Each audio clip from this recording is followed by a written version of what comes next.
Saudações a todos, que a paz esteja conosco. Mais uma vez, vamos nos reunir aqui em torno do estudo do livro O Céu e o Inferno, ou A Justiça Divina segundo o Espiritismo. Estamos na primeira parte, Doutrina, capítulo 3º, O Céu. Bem, nós já estamos com um texto bastante adiantado e hoje nós vamos finalizá-lo. Já está projetado aqui na tela. Pelo fato desse capítulo ser um tanto quanto extenso, e para que o nosso estudo ele não fique muito longo, nós dividimos em duas partes. Vamos ler mais alguns parágrafos, lembrando que nós dividimos por temas, né? Nós colocamos no início de cada tema, cada parágrafo, para que a gente pudesse delinear melhor as ideias que Kardec que contém no texto de Kardec. Então, nós vamos reiniciar a partir daqui e nós temos uma temática que nós colocamos com o seguinte título: O céu, uma realidade universal, não um lugar fixo. A felicidade está ligada às qualidades próprias dos indivíduos e não ao estado material do meio em que se encontram. Está, portanto, em toda parte onde existam espíritos capazes de ser felizes, sem que lhe seja assinalado nenhum lugar circunscrito no universo. Em qualquer lugar que se encontrem, os espíritos puros podem contemplar a majestade divina, porque Deus está em toda parte. Então, isso aqui é muito interessante, porque, como nós vimos também no início desse estudo, nós trouxemos a correspondência dos livros dos Espíritos, trechos do Evangelho, onde o Kardec ele já vai desenvolver toda uma base doutrinária com relação a essa temática, né? E aqui o Kardec ele vai aprofundar. Então, nós já vimos também, né, no Livro dos Espíritos, essas perguntas feitas por Kardec sobre se existe algum lugar. O que é um lugar circunscrito? O que significa circunscrito? É um lugar definido, né? Um- uma localidade que tem limites bem demarcados, como, por exemplo, uma cidade, um bairro, né? Um endereço. Então, o Kardec ele está falando. Aliás, não é Kardec que fala, né? Ele faz as perguntas e os espíritos estão instruindo. Então, onde que está a felicidade ou a infelicidade? Está na consciência daquele espírito. Então, por isso que ele fala, a felicidade está ligada às qualidades próprias dos indivíduos. Então, nós temos qualidades, nós temos defeitos. Então, está ligada à nossa consciência. Em qualquer lugar que se encontre, os espíritos puros podem contemplar a majestade divina, porque Deus está em toda parte, né? Então, não existe uma localidade. E aqui, esse último parágrafo que eu li, ele reforça a ideia de um dos atributos de Deus, não é? Onipresença, né? Então, Deus é onipresente, ele está em todos os lugares, né? Então, por isso que existe aquela história, né, do inferno, onde Deus não vai, lá é o domínio do demônio, aquelas todas. E para o Espiritismo não existe isso.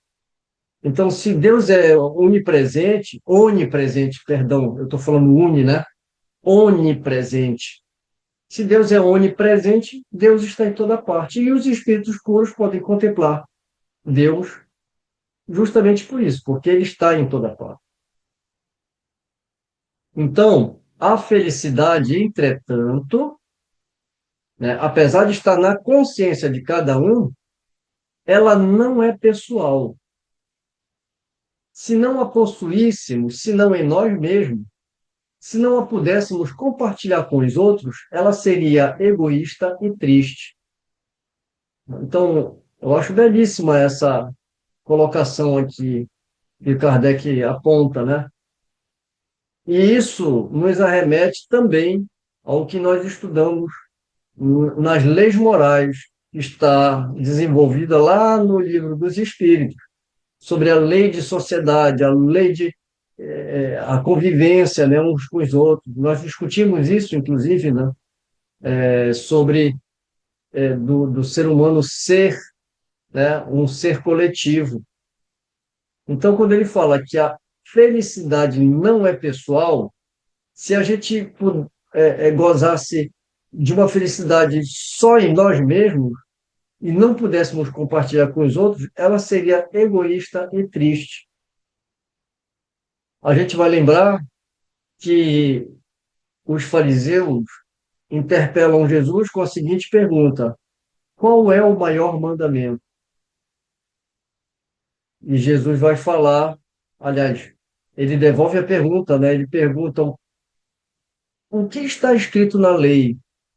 E aí eles respondem: amar a Deus com toda a sua força, né? Com todo o seu amor. Quando a gente fala força, não é força, é a força moral, né? De todo o seu coração, com toda a sua força, e ao próximo como a si mesmo. Ou seja, reforçando essa frase aqui de Kardec, né? Então, se a gente não puder dividir, compartilhar, ser fraterno, né? E amar aos outros como a nós mesmos, nós teríamos uma felicidade triste e egoísta. Logo, ela deixaria de ser felicidade, né?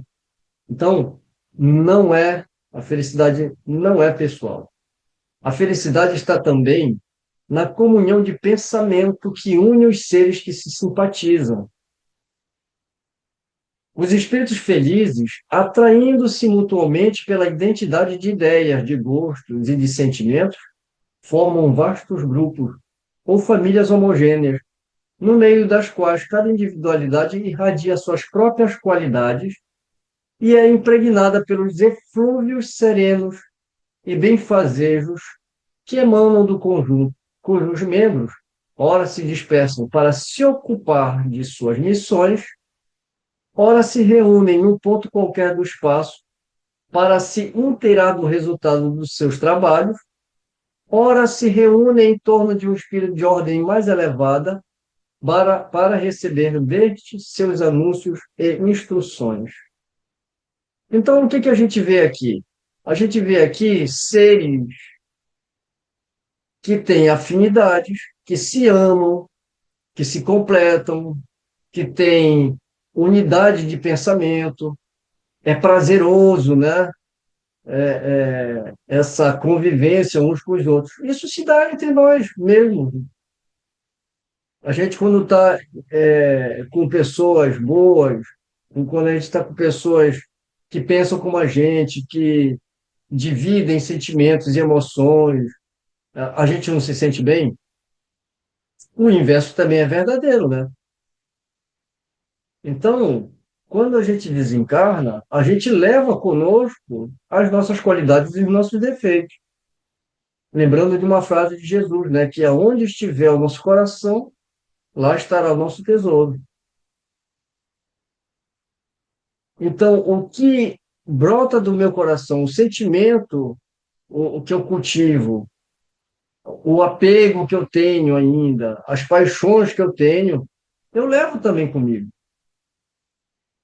E eu vou estar em sintonia com seres que estão na mesma frequência, né? Na mesma vibração espiritual, mental, né? A gente também, no estudo passado, num trecho anterior aqui desse capítulo, ele faz até um exemplo, né? Que não é uma localidade. Você é um estado de vibração. E o exemplo que ele dá é que dois espíritos podem estar de mão dada, um espírito mais elevado e o outro mais inferior. É como um pode, aí ele faz aquele exemplo, né? Que é como se um fosse cego e não enxergasse a luz, e o outro ali do lado dele vendo todo o esplendor, né? Por quê? Porque as vibrações são diferentes. Ele dá o exemplo da música também.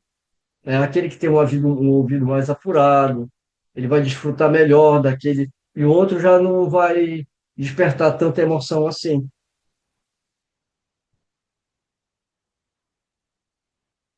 E não é muito o que a gente vê em obras mediúnicas, relatando cidades, como ele coloca aqui, né? Ele fala sobre a felicidade aqui, né? Está ligado às qualidades próprias dos indivíduos, ou seja, está ligado à sua moral, e não ao estado material do meio em que se encontram. Está aportando em toda parte onde existem espíritos capazes de ser felizes, sem que lhe seja assinalado nenhum lugar circunscrito no universo. Então, quando a gente fala de cidades espirituais ou de localidades, a gente não, quando um espírito se manifesta, por exemplo, numa reunião mediúnica, o que ele está relatando? Ele está relatando uma realidade que ele vive, porque aquilo está impregnado na sua consciência. A condição do espírito está exatamente na consciência. Aquele espírito que comete um erro e ele se cobra muito, ele fica muito preso àquela situação e ele desencarna, ele leva isso com ele, né? O assassino, ele vê a sua vítima, aquele que cometeu suicídio, ele fica revendo a cena, né, do desencarne dele através do suicídio. Então, são estados conscienciais e que podem durar muito pouco tempo, assim como pode demorar séculos para que aquele espírito saia daquela situação. Então, cada caso é um caso, não existe, né, uma coisa já pré-determinada. Olha, você fez isso, vai acontecer aquilo, né? Como a ideia de um karma, né? Você faz aqui, você tem que pagar acolá na mesma moeda, né? O famoso olho por olho, dente por dente. É isso que o Kardec ele está fazendo, nesta obra aqui. Ele está trazendo o conceito de céu pelas religiões, pelo paganismo, e agora aqui no final, já nesses últimos parágrafos, ele está mostrando qual é a visão que o Espiritismo tem do conceito de céu. Depois a gente vai fazer o mesmo exercício junto com Kardec no capítulo 4, que lá nós vamos estudar exatamente agora o inferno, né? Vamos ter as ideias do purgatório, e ele sempre vai trazer muita luz, em cima desses assuntos, quando ele vai finalizar, então, com a ideia que o Espiritismo vai trazer. Então, nós, como espíritas, a gente não pode recair no erro, porque o Kardec ele fez todo esse esforço para trazer esse corpo doutrinário, que, como a gente já comentou muito, não é simplesmente o Kardec recebeu, ordens e foi um escrevente, né? Foi um secretário dos espíritos. Não. Os espíritos traziam as suas revelações, Kardec fazia as perguntas, porque ele tinha uma sagacidade muito grande, e ele baseava suas perguntas, inclusive, nos conhecimentos da época. É o que ele faz aqui o tempo todo, com as ideias de céu, inferno, purgatório. Ele vai fazer as perguntas, vai obter essas respostas, ele vai organizar, ou seja, a gente vê um trabalho pioneiro de Kardec nessa obra para nos tirar da ignorância, né? E agora, em pleno ano 2020 e pouco, a gente ainda está trabalhando com ideia de umbral, né, de nosso lar, colônias espirituais, ou seja, disfarçadamente que eu falo é simplesmente trocando de nome, né, umbral por inferno, colônia espiritual por céu, né? A gente simplesmente está disfarçadamente voltando para ideias dogmáticas que tanto Kardec trabalhou para nos tirar dessa ignorância. Então, vamos, continuando o nosso texto, ainda que os espíritos estejam por toda parte, os mundos são os centros em que eles se reúnem preferencialmente, por conta da afinidade que existe entre eles e aqueles que os habitam. Olha, interessante, né? Né? Por mais que nós estejamos como espíritos, né? Por toda parte, os mundos são o centro em que eles se reúnem preferencialmente por conta da afinidade que existe entre eles e aqueles que os habitam. Em torno dos mundos adiantados, existem em grande quantidade espíritos superiores. Em torno dos mundos atrasados, pululam os espíritos inferiores. A Terra ainda é um destes últimos. Cada planeta tem, então, de alguma forma, a sua população própria de espíritos encarnados e desencarnados, que se recicla principalmente pela encarnação e desencarnação dos mesmos espíritos. Essa população é mais estável nos mundos inferiores, onde os espíritos são mais apegados à matéria e mais variável nos mundos superiores. Olha que interessante, né? Então, é como ele coloca, né? Os espíritos podem estar por toda parte, os mundos, ou seja, aqui a gente lembra sempre que nós estamos na quarta obra de Kardec, O Céu e o Inferno.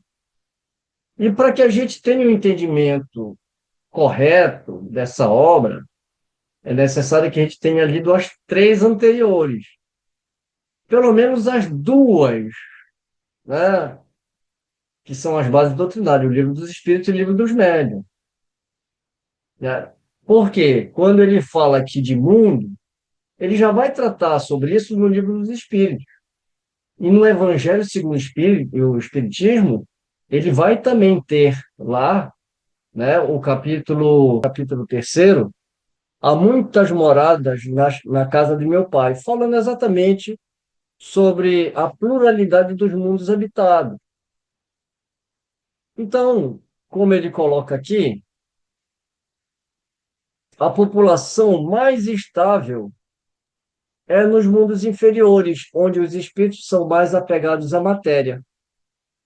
Então, cada planeta tem a sua população de espíritos encarnados e desencarnados. Porque, por exemplo, nós estamos aqui, nós temos os nossos familiares aqui, a gente desencarna, mas a gente continua amando as pessoas que a gente deixou aqui. Né? Então, não significa que a gente vai ficar preso aqui, né? Mas a gente tem mais afinidade com os espíritos que estão aqui, então a gente fica mais próximo dessa atmosfera, né, espiritual. E mais variável nos mundos superiores. Mas, destes mundos, foco de luz e de felicidade, os espíritos se deslocam em direção aos mundos inferiores para neles plantar as sementes do progresso, levar a consolação e a esperança e levantar os ânimos abatidos pelas provas da vida, neles encarnando-se, por vezes, de modo a realizar sua missão com mais eficácia. Então, os espíritos superiores, eles também estão nesses mundos mais inferiores em missão para levar consolação, esperança, plantar sementes do progresso. Ou seja, lembra que que Kardec vai falar sobre que a felicidade não é pessoal? Então, a felicidade para esses espíritos mais adiantados é poder também ajudar esses espíritos mais atrasados na sua evolução, no seu progresso, consolar, dar esperança. Nós tivemos a figura de Jesus como um espírito crístico que esteve entre nós. Mas quantos espíritos também bons não reencarnaram entre nós também, né? Nessa vastidão sem fronteiras, onde está o céu? Ele está por toda parte. Nenhuma muralha serve de limite. Os mundos felizes são as últimas estações que levam a ele. As virtudes descerram-lhe o caminho, ao passo que os vícios interditam-lhe o acesso. Então, ele fecha aqui esse parágrafo, né, com dessa temática, né, fazendo esse questionamento. Onde está, então, o céu? Porque ele está nos apresentando uma,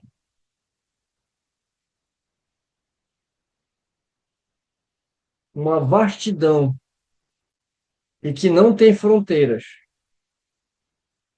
Os espíritos, eles habitam em todos os lugares. Deus está em todos os lugares. E os espíritos superiores podem lhe sentir e ver. Então, não existe uma fronteira, não existe uma localidade, não existe uma área circunscrita.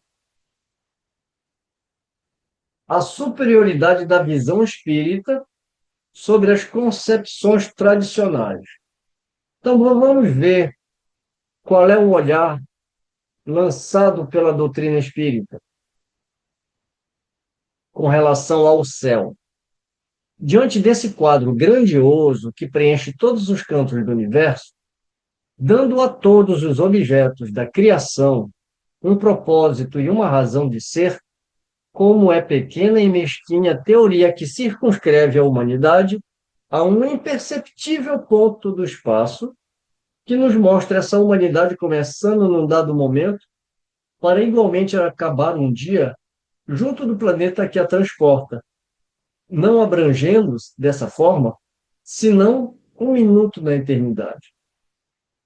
Como essa teoria é triste, fria, glacial, quando nos mostra o resto do universo antes, durante e após a humanidade terrestre, sem vida, sem movimento, como um imenso deserto mergulhado no silêncio. Como é desesperadora por conta do quadro que descreve do pequeno número de eleitos votados à contemplação perpétua, enquanto a maioria das criaturas se encontra condenada a sofrimentos sem fim. Ele está se referindo ao céu propriamente dito, né? Que lá só vai os eleitos de Deus. E o pior, né? Pequeno número de eleitos votados à contemplação perpétua. O que no começo pode ser muito legal, mas que se deve ser um tédio gigantesco, né? Você ficar a eternidade contemplando o infinito, num ócio, né? E lembrando da frase de Jesus, né? Meu pai trabalha até hoje, e eu também, né? Ou seja, nós não fomos feitos para ficar na inatividade. Como é angustiante para os corações que amam pela barreira que coloca entre os mortos e vivos. É verdade, né? Aquela história. Uma mãe que foi boníssima diante dos olhos de Deus, e Deus então a promove a gozar eternamente de uma vida contemplativa no céu. E o filho e demais parentes, mas filho no caso, né? Foi um mau menino, apesar de toda a educação que ela deu. Ele se tornou um homem mau, né? Aliás, não precisa ser um assassino, basta você ter roubado um pedaço de pão na padaria, porque você rompeu com um dos mandamentos, não roubar. Você já é fadado ao fogo do inferno eternamente. Então, é aquela coisa, né? É angustiante para os corações que amam. A barreira colocada entre os mortos e os vivos, mas não só entre mortos e vivos, mas para aqueles que vão para o céu e aqueles que vão para o inferno. Como é que alguém pode ficar bem e contemplar o infinito em paz, né? As almas felizes, dizem, só pensam na sua felicidade. As infelizes nas suas dores. Bem, se fosse assim, do jeito que dizem, aí viveriam felizes, né? Porque se as almas felizes dizem, só pensam na sua felicidade, então eu estaria numa felicidade completa. E as infelizes nas suas dores. Mas o que ele coloca aqui em seguida? Surpreende que o egoísmo reine sobre a terra. Quando ele é mostrado no céu, ou seja, o simples fato de eu só pensar em ser feliz lá no céu já é um ato egoísta, né? Que já me retiraria de lá, já retiraria o meu mérito, né? Então, por isso que é muito interessante quando ele coloca, surpreende que o egoísmo reine sobre a terra. Quando ele é mostrado no céu, quão mesquinha, nesse caso, é a ideia transmitida da grandeza, do poder e da bondade de Deus. Aliás, é um raciocínio muito tacanho, né? É um raciocínio muito medíocre. Quão sublime, em contrapartida, é a ideia que o Espiritismo nos dá. Como seu ensinamento enriquece as ideias e amplia o pensamento. Mas quem diz que ela é verdadeira? Primeiramente, a razão. A seguir, a revelação. E, por fim, sua concordância com o progresso da ciência. Então, não é para pouco, não, né? Porque quem diz, então, que o Espiritismo enriquece as ideias e amplia o pensamento? Quem diz que ela é verdadeira? Primeiramente, a razão, depois, a revelação e, por fim, a concordância do Espiritismo com o progresso da ciência. Ela é respaldada nesses três pontos, né? Entre essas duas teorias, uma das quais deprecia e a outra amplia os atributos de Deus, uma está em desacordo e a outra em harmonia com o progresso. Uma fica para trás enquanto a outra marcha adiante. O bom senso diz de qual lado se encontra a verdade. Ao confrontar as duas, que cada um consulte em seu íntimo suas aspirações e uma voz interior vai responder-lhe. Tais aspirações são a voz de Deus, que não pode enganar os homens. Mas então, por que Deus não lhes revelou toda a verdade desde o princípio? Pela mesma razão pela qual não se ensina à infância o que se ensina aos adultos. A revelação restrita foi suficiente durante um dado período da humanidade. Deus a ajusta à capacidade do espírito. Aqueles que hoje recebem uma revelação mais completa são os mesmos espíritos que dela já receberam uma parcela anteriormente, mas que cresceram em inteligência desde então. Aqui ele está falando dois pontos, né? Primeiro, que a revelação ela é paulatinamente trazida de acordo com a nossa capacidade cognitiva. Então, não se ensina coisas de adultos para crianças. Traz o conhecimento ainda que aqueles homens podiam absorver. Crianças no sentido figurativo, né, como infância espiritual. E o segundo ponto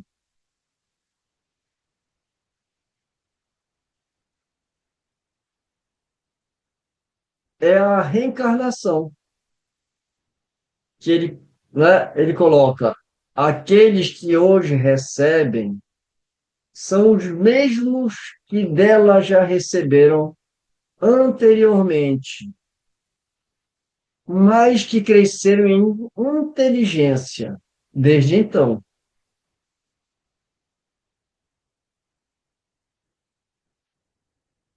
Estamos num mundo de provas e expiações, e aí os espíritos vão se depurando no sentido da inteligência e da moralidade.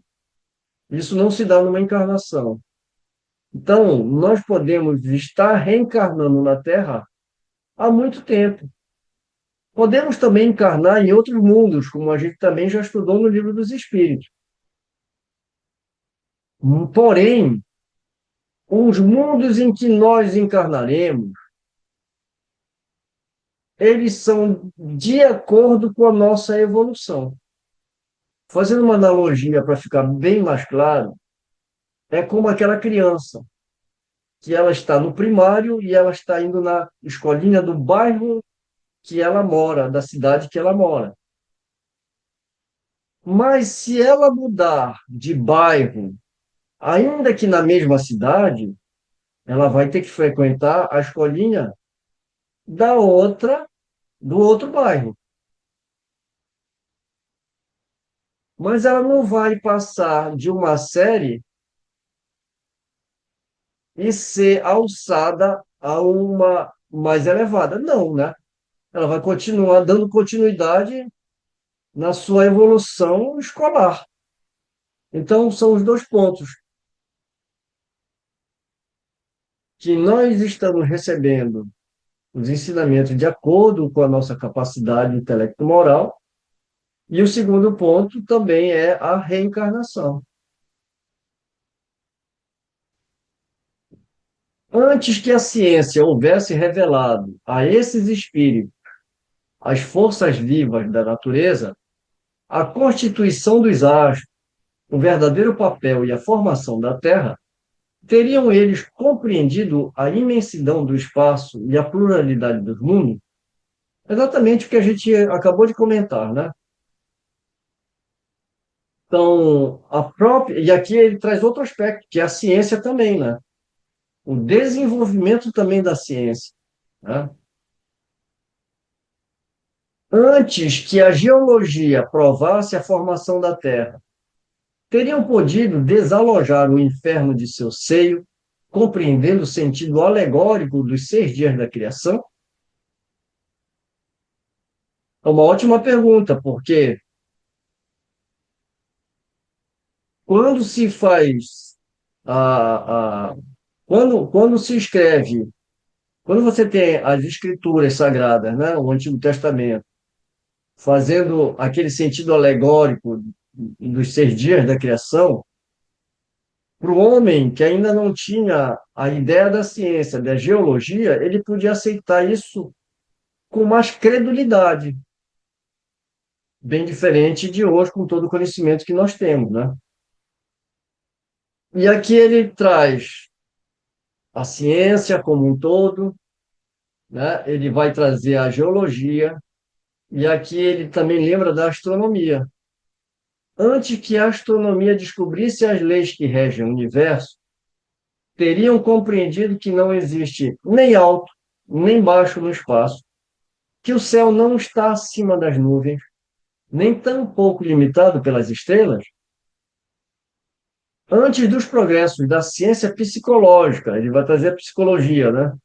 Teriam condições de se identificar com a vida espiritual? conceber que após a morte houvesse uma vida, feliz ou infeliz, que não em um lugar circunscrito e material? Não, pois, compreendendo mais através dos sentidos do que através do pensamento, o universo era muito vasto para o intelecto dos espíritos de outrora. Era preciso reduzir a concepção do universo a proporções menores, de modo a conformá-la à perspectiva deles, para eventualmente expandi-la mais tarde. Então, aqui é uma outra ideia também, né, que eu vou aproveitar para fazer um comentário. O que Kardec está trazendo é que determinadas formas alegóricas, como ele vai falar, né, da própria criação do homem, da criação do mundo, do universo, como está nas Escrituras, é uma forma lúdica de contar, né, a história de uma forma que a gente consiga fazer as pessoas que estão ainda naquele desenvolvimento intelecto-moral entenderem.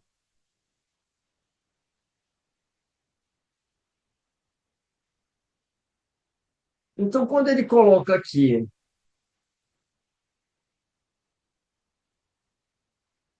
quando ele faz essa pergunta, né? Aliás, quando ele fez todas essas perguntas sobre as ciências, sobre a astronomia, sobre a psicologia, né, sobre a geologia, como é que a gente ia entender se a gente não tinha nenhuma dessas ciências para nos explicar certos fenômenos, para que a gente compreendesse?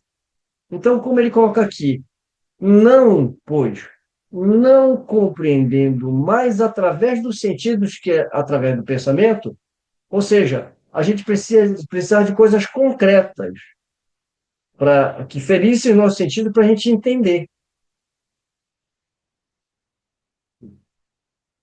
Porque nós compreendíamos, pelo menos, mais pelos sentidos, e não de uma forma mais abstrata. O universo era muito vasto para o intelecto de espíritos de antigamente, né, de outrora, do passado, que somos nós, né, reencarnando, né? Então era preciso reduzir a concepção do universo a proporções menores, de modo a conformá-la à perspectiva desses espíritos mais atrasados. Atrasados que a gente fala, né, esses espíritos da antiguidade, para eventualmente expandi-la mais tarde. Então, por isso que a ideia, né, de um lugar circunscrito, a ideia de você adorar a Deus através de um sacrifício de um animal, né? Hoje ninguém entra numa igreja, ninguém vai num templo, nem os judeus fazem isso nas sinagogas. Ninguém vai lá e mata um boi, ninguém vai lá e queima, né, um bode, né, uma ovelha.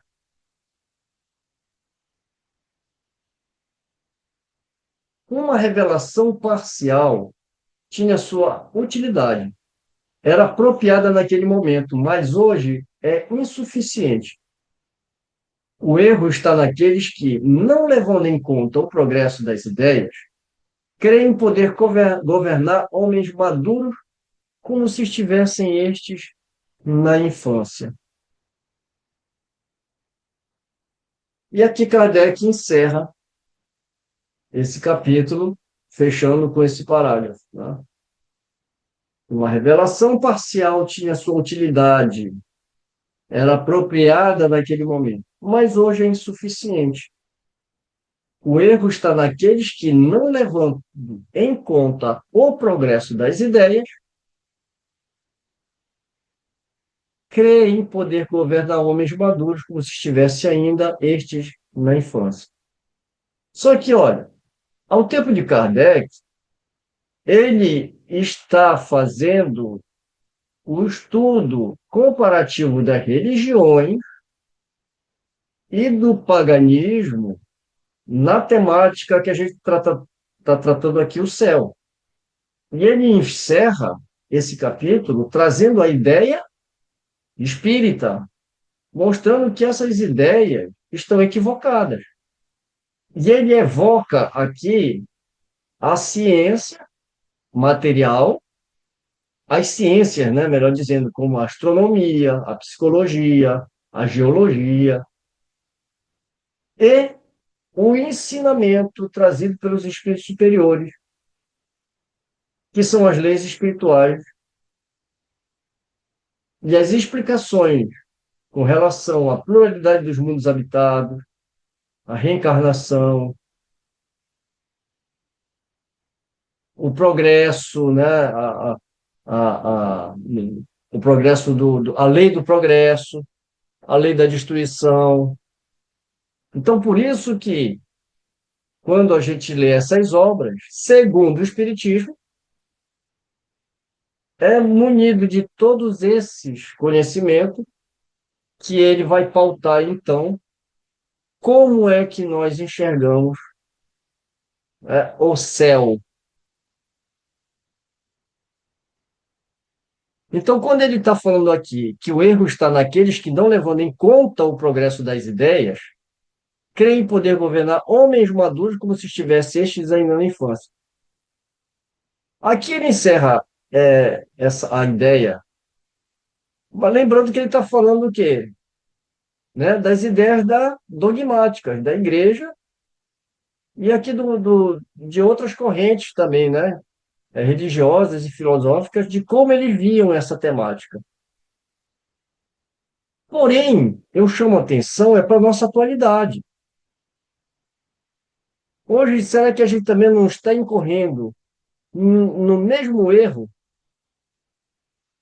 quando a gente traz, dentro do movimento espírita, ideias de lugares circunscritos, como colônias espirituais, como umbrais? A ideia é exatamente a mesma. E a gente vê que o Kardec ele está desconstruindo essa ideia que é trazida no século XIX, ao tempo dele, pela igreja e pelo paganismo. E hoje, que a gente está em pleno século XXI, a gente ainda tem que lidar com a ideia que agora não vem mais de fora, agora vem de dentro do próprio movimento espírita.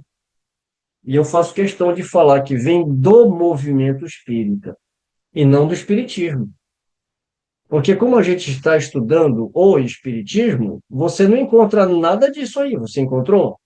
Nós encontramos aqui colônias espirituais, nós encontramos umbral aqui, né? Nós não encontramos em momento algum.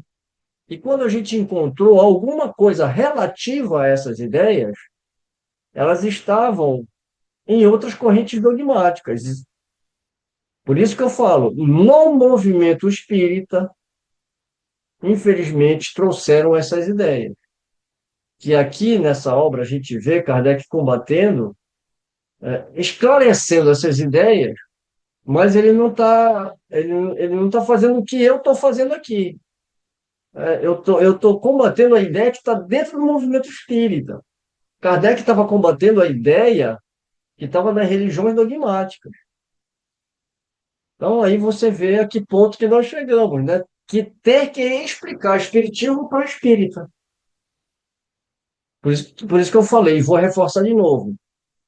Esses erros, esses equívocos, estão no movimento espírita. No nosso estudo, nós não encontramos isso. Então, no espiritismo não está. O que está faltando é o espírita procurar o espiritismo no lugar certo. Né? Se você quer estudar doutrina espírita, você deve procurar ler as obras de Kardec, que ele mesmo indica, né? As principais seriam o Livro dos Espíritos e o Livro dos Médiuns, como base doutrinária. No Livro dos Médiuns ele deixa bem claro, né, que como o Livro dos Espíritos ele é um livro bastante longo, né, porque tem 1018 perguntas, e requer uma meditação um pouco mais demorada e profunda, ele se ocupou, então, em fazer um opúsculo chamado que é o Espiritismo, que ele indica como estudo, para quem está iniciando, né? E como a gente sempre costuma lembrar, que deveria ser o primeiro livro oferecido para quem entra numa casa espírita. E, geralmente, quem entra numa casa espírita, geralmente é dado o Evangelho segundo o Espiritismo, ou uma obra como Nosso Lar, uma obra mediúnica, né? Tentando explicar o Espiritismo com ideias que muitas vezes são contrárias ao que o Kardec ensinou. Com esse estudo que nós fizemos hoje, e com o estudo anterior, que hoje é um complemento, né, daquele estudo que nós dividimos em duas partes, mas só com o estudo desse capítulo aqui, a gente já vê que é totalmente contrário às ideias de Kardec, o que está nessas obras mediúnicas. Vamos lá, então, encerrar nosso estudo, agradecendo mais uma vez a presença de vocês, agradecendo a Deus, aos bons espíritos que nos intuem, e até o próximo estudo. Um beijo no coração de todos e até a próxima.